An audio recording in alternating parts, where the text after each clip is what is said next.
after the weird inner monologue section, this is the actual time where I feel like I'm talking. My name's Nash, and I'm a developer evangelist at a company called Twilio. Can I ask, actually, has anybody here heard of Twilio at all before? Pop your hands up. Quite a few. All right, that's exciting. It's exciting to know. For those who haven't, Twilio is a cloud communications platform. So it's an API for your applications to connect or communicate with your users via voice, video, or messaging using the tools, languages, and frameworks that you already know. I'm not here to talk about Twilio, of course, today. I'm here to talk to you about abbreviations. Really loads of abbreviations. That's all I want to go on about today, because I've got some to start. Obviously, JWT, JWT, the JSON Web Token, an abbreviation inside an abbreviation. This is how serious this talk is about abbreviations, I promise you. JWT is JSON Web Token, and it's described in RFC, request for comments, another lovely abbreviation there for you, RFC 7519. I'm not here to make you read that one, but there are more as well. We actually, one interesting and important part of the RFC is that it describes how you say JWT, which is not JWT, it's JWT. If I say both, it's because most of the time I spend my time reading JWT, and that's how I read it. But it's pronounced JWT, so I'll try and call it JWT for the rest of this talk. But there's more abbreviations. That's not enough to me. We've got JWS, JWE, JWK, JWA. They don't have official pronunciations. We could try and make them up. No, I'm not going to. They also have RFCs. These are RFCs that all build up to the JWT, the JWT, all of those. This is not a dramatic reading of RFCs, I promise you. We're actually going to get into that soon. And finally, we have the most exciting of all the abbreviations here, JOSE. This is JSON Object Signing and Encryption. I didn't tell you what these ones were, sorry. That's JSON Web Signatures, encryption, algorithms, and keys. All JSON Web something. And then JavaScript Object Signing and Encryption, which is pretty much the whole thing that we're talking about. But in the middle of it is the JWT. That's RFC 7520, of course. Exciting, right? There's maybe too many abbreviations, and maybe too much stuff that we maybe just don't care about. Abbreviations just make it hard to talk about these things. And so maybe that's not true, I don't know. Because I think some of the nicest abbreviations in the world are one of the ones we're using on screen right now. Emojis. This is not a talk about JWTs via emojis, but I did want to say that if you are interested in just playing along, if these abbreviations get too much for you, then you can actually go to philnash.ngrok.io on anything that's connected to the internet and join this emoji chat and just take a little time off. I've led in there with my favorites, the tiny little beer up the top there, and I'm very glad that we get to enjoy a couple of those in the sun later together. If you do join in, just send some emojis. It's cool. It'll be fun, and you can enjoy that. I'm going to go back to the slides though, if you got that at all, because we should probably start again. Just talking about abbreviations and RFCs is not a cool way to explain any kind of security concept or anything at all.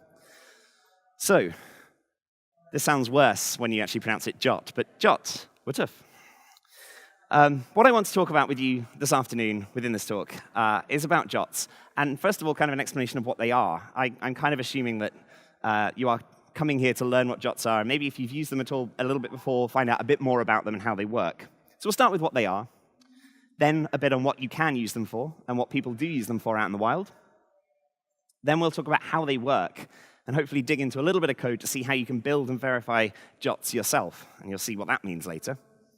And then finally, we're going to cover some pitfalls and things that you need to know if you decide to use JWTs for any reason as part of your application. Cool. So what's a JWT? This is from the RFC, but it is quite a succinct little sentence. JSON Web Token, a JWT, is a compact, URL-safe means of representing claims to be transferred between two parties.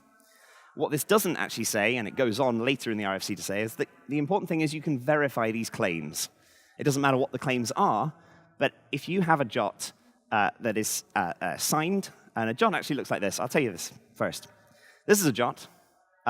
New lines added for readability. It would be one string separated by two dots with a bunch of characters in. Those characters actually mean something. The top one is the header of the JWT, which actually describes the whole token itself. The middle bit in blue is the payload. This is the set of claims that you want to make about a user or an object in your system. And the final part is the signature, and this is the important part. This is a signature that can be verified by another party that has the same secret that you have when you created this token in the first place. So a JWT is a verifiable way of making claims about a user or an object within a system. This is what that JWT actually says. It is a header object which has two keys, alg and type. As it said, it's a compact URL safe thing, so all of the official JWT keys are all 3 characters long. Alg stands for algorithm in this case, and is pointing to HS256, which is the HMAC SHA-256 hashing algorithm. The type is JWT. I'm not entirely sure what other types there could be for JWTs. And then the payload itself just talks about that user. In this case, it's not a very interesting payload. It's just saying that the subject of this payload, sub, is me. That's my email address.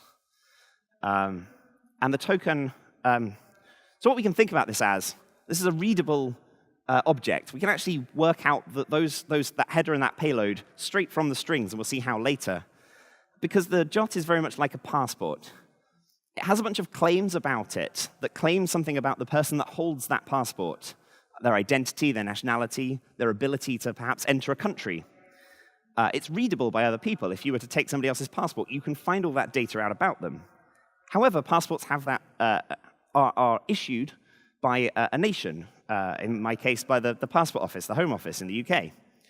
And that means that it can be verified by other third parties that have the correct equipment to verify passports.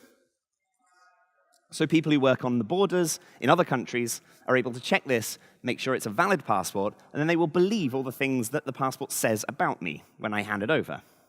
And then they'll let me in, or not. Hopefully in. And so if you translate that to kind of a web application, then the JWT is that passport which says this user is able to sign in, is able to create things. And because you can verify that the original token has that signature, that the user has the token with that signature, you can verify it back on the server, then you can say, this person is allowed to do those things, I believe that. And that's how a JWT works. So what can you use them for? Well, this kind of example I've been talking about in terms of passports and then like users being able to do something leads you to be able to build stateless sessions. Normally with web applications, sessions are usually controlled via a session ID, which is popped into a cookie. And then the actual session itself is stored in a database or store or memory on the actual central server, or set of servers. This leads to HTTP then becoming stateful. We have stuff that we're changing each time. And so one call can be different to another, depending on the state of that database and what the session is in at the time. If you have a JWT, that you generate on your server using a secret that you know of, and encoding into it all the permissions that a user has within this web application, then that user can pass it back every time it tries to do something, and you can absolutely, you can guarantee, if you can verify that JWT, that they have those permissions and they can do those things, allowing you to have entirely stateless sessions. I say entirely, we'll get back to some of the pitfalls, as I said, later. You could also build up a microservice architecture. Now, I'm no microservice architect, so I don't want to go too deeply into this, though it is a topic of the conference. However, if you consider that one service within an architecture like this might be an authentication service that can generate authorization tokens, an authorization service that can generate tokens that authorize other services to use other services, then if you generate a JWT which has those permissions in, then the other services can then verify that that JWT is correct and allow a server or a user within that architecture to perform that task. OpenID Connect is a pretty good out-in-the-wild example of this. OpenID, this is kind of the third iteration, I think, in general of OpenID. The idea that we could have a federated kind of identity system across the web. This one is now built on top of OAuth 2. And normally, in terms of OAuth, when you generate a token, it doesn't have to kind of mean anything. It just has to be an identifier for that user within the system. But if you use OpenID Connect, you can generate a JWT, which has all the scopes that you might ask for within OAuth 2. And then you can verify those things as you go along without having to check back to the central server. And finally, client-side authentication for third-party services. If you are running a very rich client-side web application or even mobile application, you can't store your keys to a third-party service inside that application because they are trivially stealable, and then somebody else will be using your keys and secrets to a third party. Instead, if you generate a JWT with a secret that's shared between the third party and yourself, generate a JWT from your server, then you can hand that to the user, and they can use it to then access the third party from the client. We'll see how that works later as well. But there's many uses for these things, all based on the idea that we can store some data and some permissions and things about a user that we can verify as part of our server. So how do they work? Let's look at creating a JWT itself. We saw this earlier. This is our JWT, and I'm actually going to take this information, and I'm going to crack open a node command line to have a go with this. I'm going to put those in. That's our header and our payload, and they are ready to be turned into a JWT. To turn them into one, we need to base64 encode both the header and the payload. We actually need to base64 URL encode them, which means base64 itself uses some unsafe URL characters, the plus and the, oh, where are we? We got them here. Oh, no, we've got some claims. Let's talk about the claims first. We'll get to that in a minute. Sorry. These are some claims that you can get in the header. I know where I'm going to. We saw type. It's JWT. There's not much that you can do about that. But the algorithm itself claims how you verify the signature. You can not verify the signature. In fact, if you put none in, you don't even need to add a signature. It's not very useful because anybody can change it, and you can't verify it. It's basically useless. Don't do this. But if you use an actual algorithm, HS256, as I said, that's HMAC with SHA-256. There are other ones available, but that one's the most common. Then you will secure it with that verified signature. There are some basic claims that come with the payload as well. Issuer is the application that has issued this token. We saw subject earlier. That is the subject of the token itself. An audience, so this is a claim to say that this token is for these applications or for this audience. Then you can have some other kind of revocation style things. So you can expire tokens, leave a timestamp in there. You can also say it's not valid until this time, not before. And then you can also put an issued at time in as well. So you can, all three of those can be a very strong kind of claim that this token is valid between this time and this time. And you can find out when it was created. And then there's JTI, the JWT ID. This is useful for identifying JWTs later, and is normally just some sort of UUID. And then you can put anything else you want in this. If you avoid those three-letter keys, then you're not going to clash with any reserved claims. You can claim anything you want. So let's go and create that JWT right now. We need to encode the header and payload. And as I said, we want base64 URL.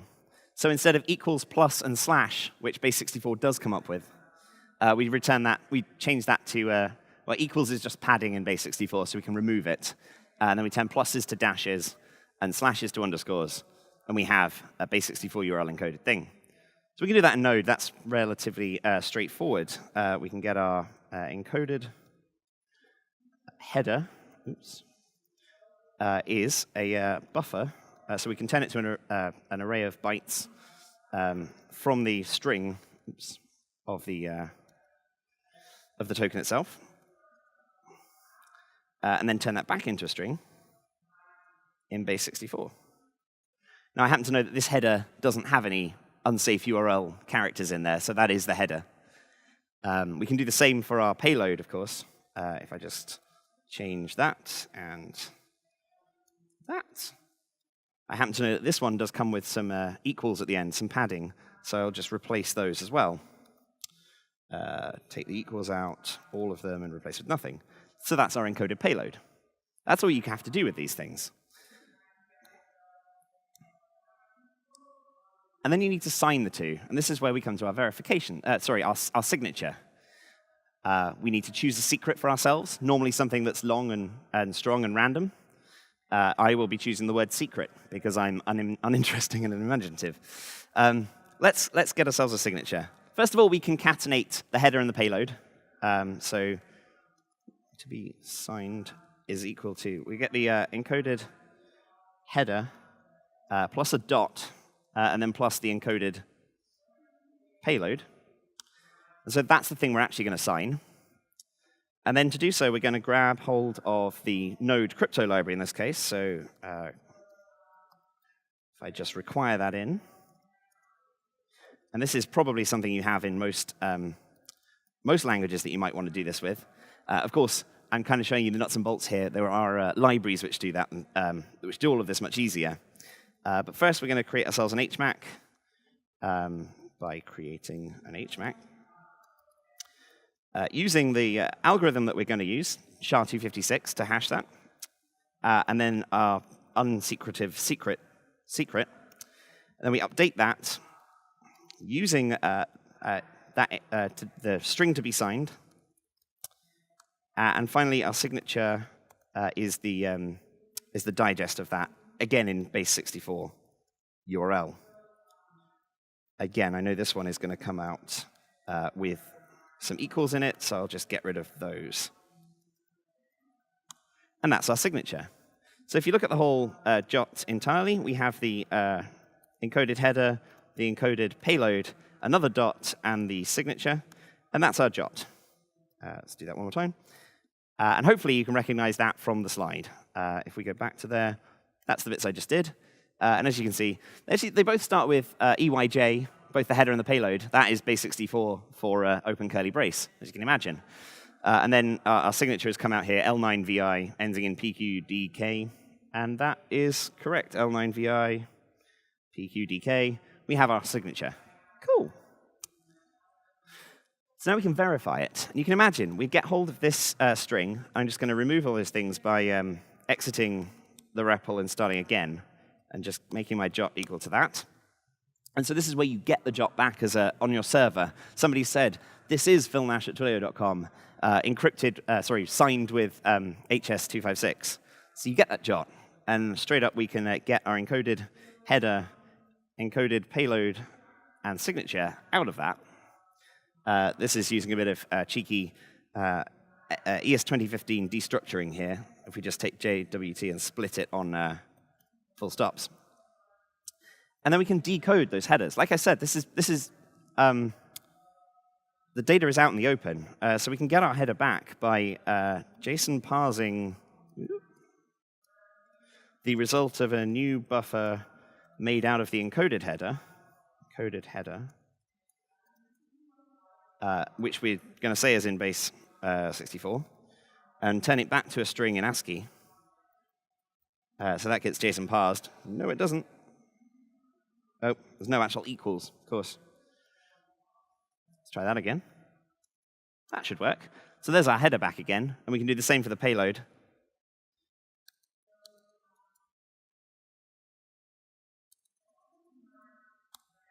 And so we have that.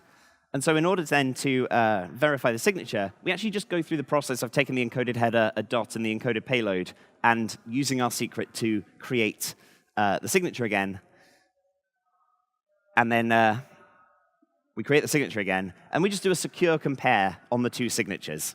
A secure compare is one that takes the same amount of time, regardless of where in the string the actual comparison fails.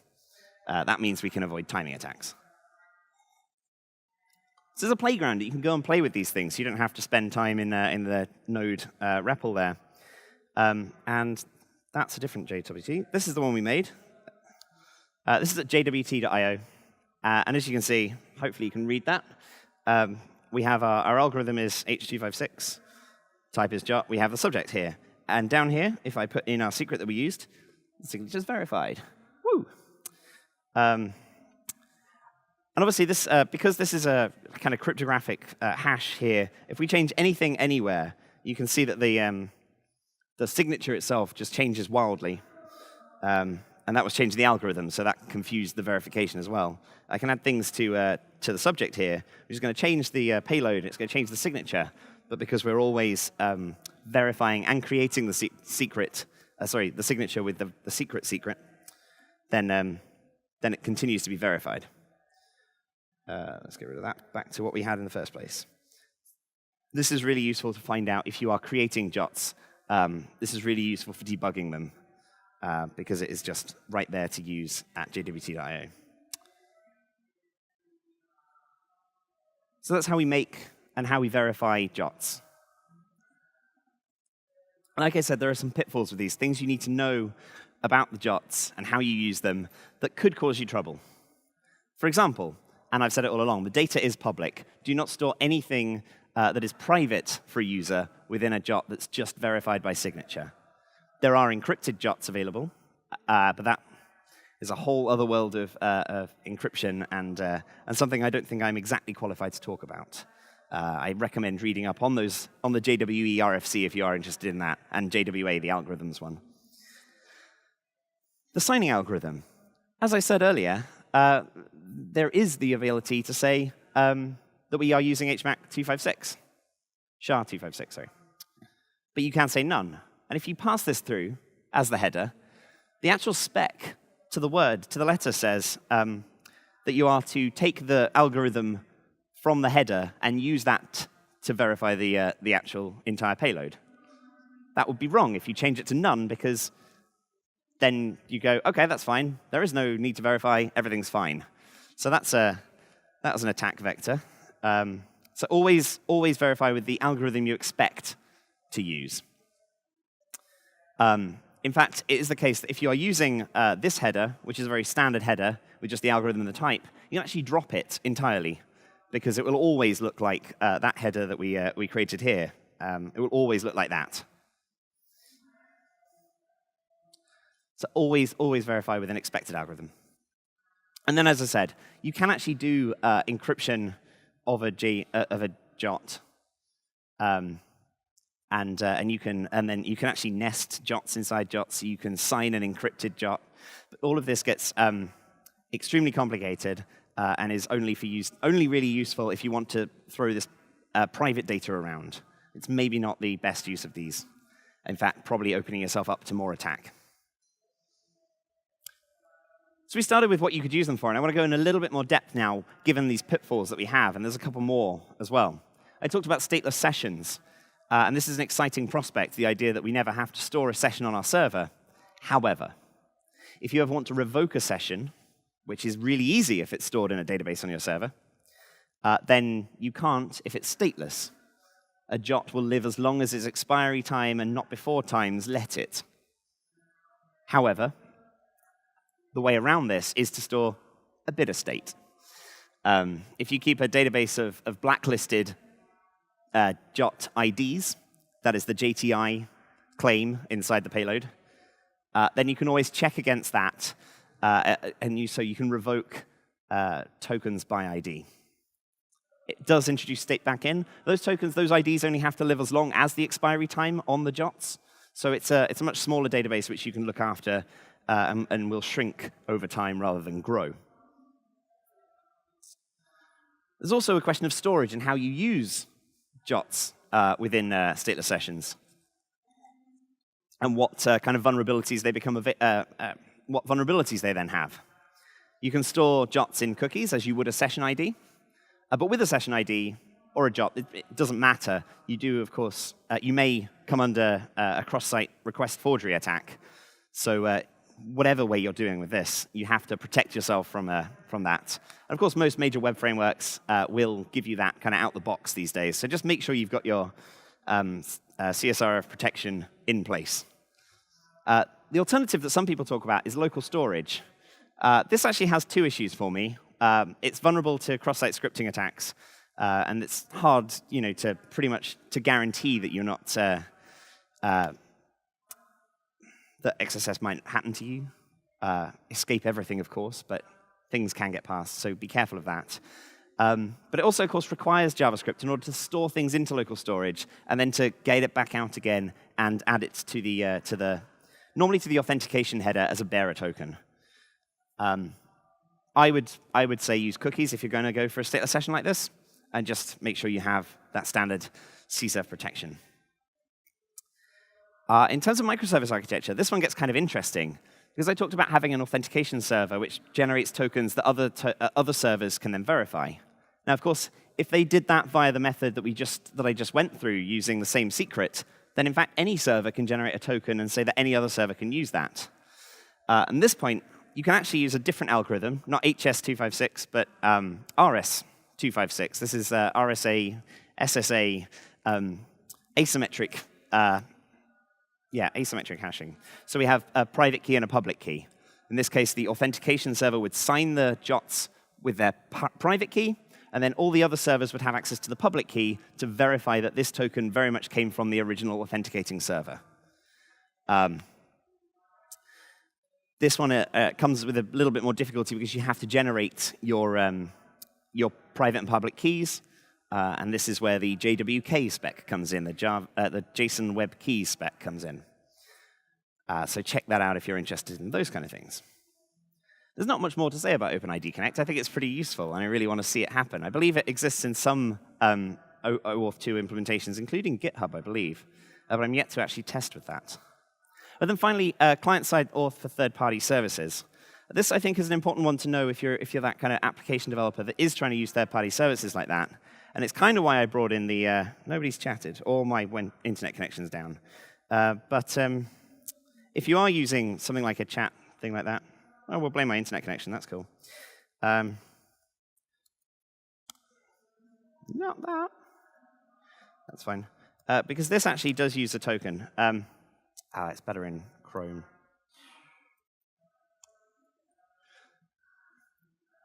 So this application itself is got an endpoint which is generating a JWT token. This JWT token is actually used for the chat service that it's talking with. This chat service is the Twilio chat API, and we use JWTs in order to. Oh, it's not translated from Polish. I don't know if there's anybody who's Polish in the room, but does that look like it's Polish? Chrome, you crazy browser. If we go back over here, we can actually put this in. And as I said, this is for Twilio's chat messaging. And this is a more complicated payload, as you can see. We also have a content type in this header to tell Twilio at the other end that apparently this is the version 1 of the token. But here we have a whole bunch of those things that I was talking about. We have an ID for the token itself. We have an issued at, expired, issued at and expiry time. We have the issuer, which is the application within Twilio, and the subject, which is actually the account on there. And this is the important part, the bit that you get to define if you are building these kind of things as for your application, is the grants and the things that Twilio expects to see within this payload in order to make it accessible to that third party. We're, in this particular case, generating random usernames for people because it's not got a sign-in. Mushy Lando Cucamonga, apparently, is the username in this case. But as you can see, this is just giving access to that third party, to the client application, to a third-party service without keeping the secrets in the client. And we can actually verify this. I have the signature back here. I'll go and get rid of the signature later. Not the signature, sorry, the secret that we had. I can get rid of that later, but there it is. That's now verified it, and that is what I used to generate that on the server. I think we're there.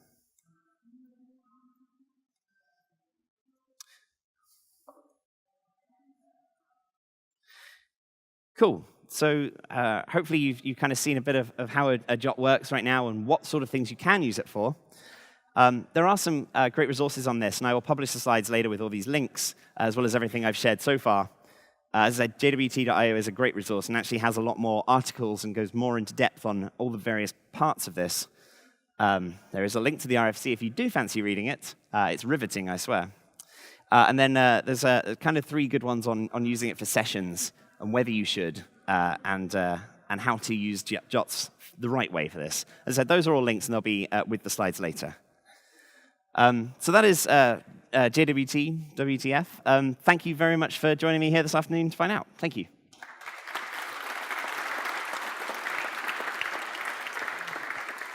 I would hope we have a little bit of time for questions. I'm just going to pop this on so I can hear you, and then there is a microphone traveling around if you do have a question to ask, sorry.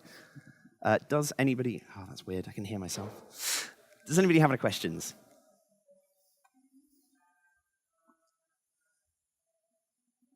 No, yes, no.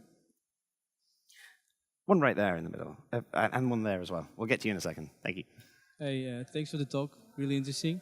I've been using JWT JWTs. Depending on the implementation, if you keep adding grants and stuff like that, the token starts growing. At some point, it's too big. Do you have any recommendation to, I mean, you want to do very fine-grained access control, so you want to put a lot of data in there, but you cannot put too much, otherwise it's too big. So is that when, sorry. That thing's cutting out on me, sorry. It's me waving it around, I think. So if you put lots and lots of grants in, then it can grow to the size that, I guess you're saying you're outstripping a cookie size. Is that yeah, right? Yeah. I guess the kind of options there are you can move it to local storage if you are that size. I've not had to deal with a thing that has that many grants before, so it's I mean, because you have 4K within a cookie. That's how many grants and permissions do you have?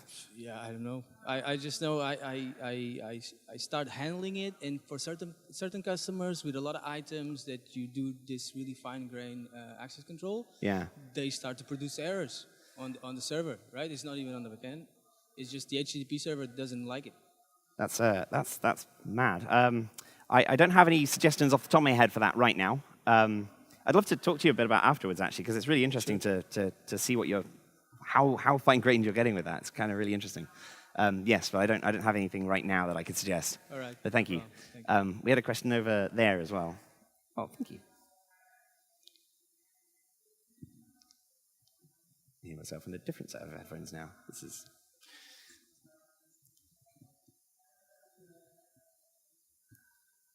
Thank you. Oh, also hear myself. Yes. Yeah, so we are using JWTs as well for application, but we actually don't use it for grants, but just putting in the user ID and status of that user. When a status differs from the server side, we generate a new token and send that back to the front-end application. What's your thought on keeping statuses within the JWT and on the server side, and keeping that as a communication between the app, what the status of a user is? That's interesting. What do you mean by status exactly? Yeah, so we have a user that's being authenticated, or so active, or deactivated, or he's been disabled, or anything like that. And it means that the state on the front end needs to show a different state, and we use the JWT to actually show that status. Are you verifying it in the front end as well? Yeah. Okay. That's interesting.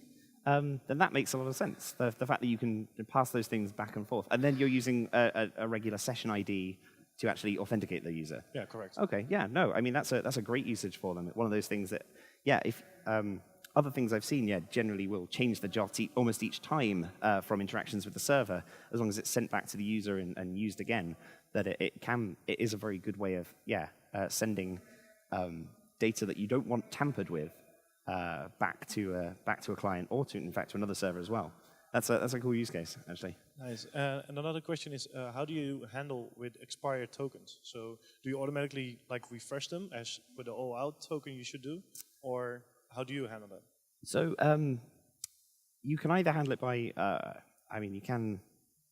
If it's kind of a server-to-server kind of interaction, then you probably want to put in a refresh token workflow as well, which itself probably shouldn't be a JWT, can just be a random token. In terms of the in the front end, the way actually, so when you build with the Twilio Chat SDK, for example, you actually get an access manager with it, which does the refreshing itself. It does it by checking for when the expired time's coming up and makes an earlier request using the existing token that's still within range to generate itself a new one. So that's the other way you can kind of do that in terms of, that's more useful for a client-side application. Yeah, so it generates a new token within that time. Yeah, with a new expiry. Thank you. That's all right. There's a question behind you there.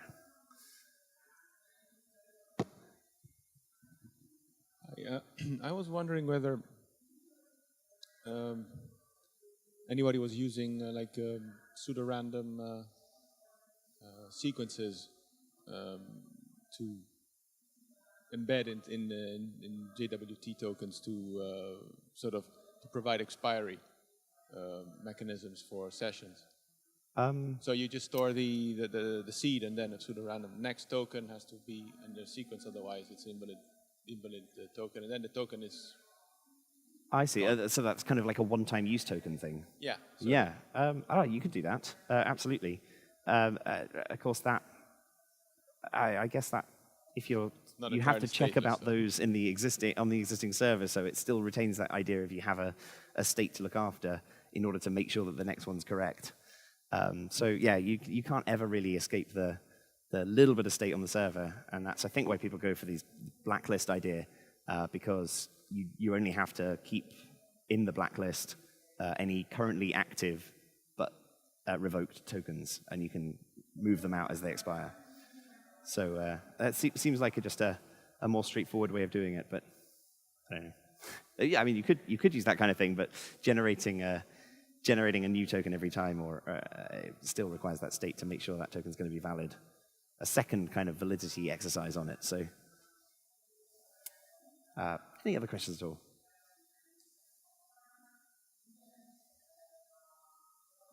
Yes, we've got one there. I was about to call it. I thought that was it, but no. In question right at the end. So if the header is always the same, so type and algorithm, why? So you can we drop it? No. So why JWT when we don't? Yeah, I believe that the type is actually to allow to extend on the specification later, so you can have different types of JWTs, I guess. You can have more things in the header, as the Twilio one here shows, that there's a content type, which I believe then allows the server side to, and this is version 1, so we only have one of these anyway, but if you were to change the format of the grants and the tokens, you'd be able to tell which format it is via a content type in this particular case. So you don't always necessarily drop the header. It's just if you're using the very basic, type, and in fact, in this case, we could also drop it right now because we know what they're going to look like in the future. The important thing in whether you drop the header or not, I mean, is very much that on the server, you are always verifying with the algorithm you expect it to be. That's the absolute key in that particular case, just because it can be changed to none, and that's just ruins it for everyone. Other than that, there are other. So the header actually can have other things as well. Normally, when you get round to the public-private key stuff, you can include the private key as part of the. Sorry, the public key. Don't include the private key as part of it. It's a terrible idea. I told you, not a security professional. Don't include the private key. Include the public key as part of it. You can include that in the JSON web key format, which is part of the RFC. You can also, they built in a lot of stuff. You actually include certificates and things with the header as well, so X509 stuff. Again, I didn't go into that because it's, for the most part, when you're using in the use cases I've talked about, you don't need most of that. But there is lots more you can put in that header. And so it's not just an arbitrary header. So, for example, if payload is small, really small, session ID or something like that, wouldn't it be easier to encode with a hash this token with the secret, and then we have only this signature that we decode? So I wouldn't want to claim there's any better ways of encoding and verifying things, as again, I'm not, I normally leave it to the professionals to come up with the specs.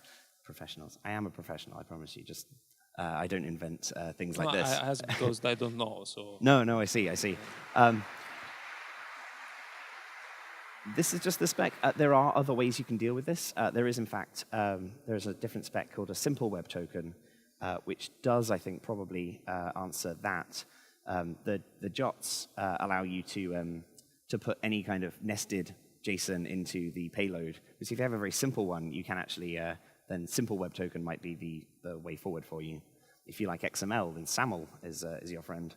But that's probably not great for these kind of things. So check out simple web tokens as well for smaller things and for a slightly simpler spec. All right. I think that is all the time we have. So thanks very much for joining me again. My name's Phil Nash. I'm a developer evangelist for Twilio, and I'm all around the rest of the day and tomorrow if you have any other questions. Thank you very much.